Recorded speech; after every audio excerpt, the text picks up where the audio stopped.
ఏమిటో ఇవాళ రెక్కలొచ్చినట్టు వింతగా ఆకాశమంచు తాకుతున్న గుండెనే కొరుక్కు తిన్న కళ్ళు చూసినంతనే మనస్సు నవ్వే మొదటిసారి ఏ మార్పిది ఎడారి ఎండ మావి ఉప్పనై ఉంచలే కలే కాదుగా నీ వల్లనే భరించలేని తీపి బాధలే ఆగని ప్రయాణమై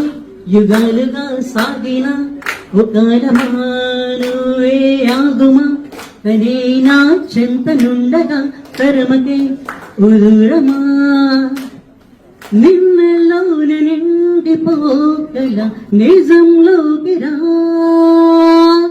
కలలతోన కాలయాపన నిజాల జడ నీవయండు మనకు వైకలే చూపి జారిందిలే చెల్లంటు వారి